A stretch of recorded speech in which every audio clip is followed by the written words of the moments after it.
क्या प्रेरणा दी? छोटी सी अवस्था थी पार्वती जी की, छोटी, और छोटी सी अवस्था में माँ पार्वती जी को नाना के घर में भेज दिया गया था। पितरों के घर में पार्वती जी पहुंच गई थी और पितरों के घर में बैठकर पार्वती जी ने ज्ञान उपदेश ग्रहण किया। बहुत शिव की भक्ति कैसे करना है, शंकर जी की आराधना कैसे करना है, शिव की स्तुति कैसे करना है, ये पार्वती जी ने अपनी नाना और नानी से सीखा था।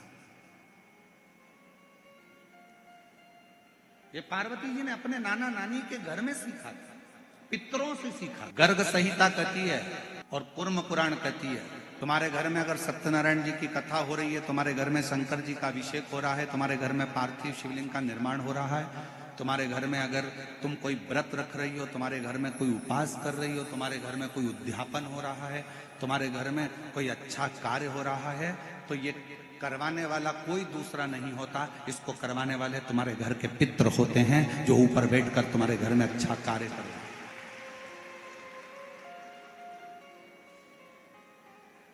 पार्वती जी को अगर शिव जी के शिवलिंग की पूजन की महत्वता कोई बता रहा है, तो पार्वती जी को पूजन की महत्वता उनके नाना नानी ने बताई, पितरों ने बताई। इसीलिए तो शंकर जी को जल चढ़ाने वाले को पितृदोष नहीं लगता। क्यों नहीं लगता?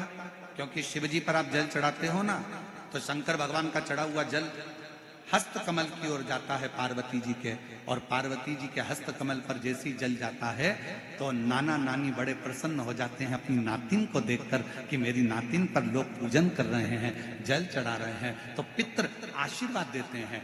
शंकर पर जल चढ़ाने पर 3 दोष समाप्त हो जाते हैं। पहले नंबर का वास्तु दोष, दूसरे नंबर का पितृ दोष और तीसरे नंबर का काल सर्प दोष। ये 3 दोष शिव पर जल चढ़ाने से समाप्त हो गए।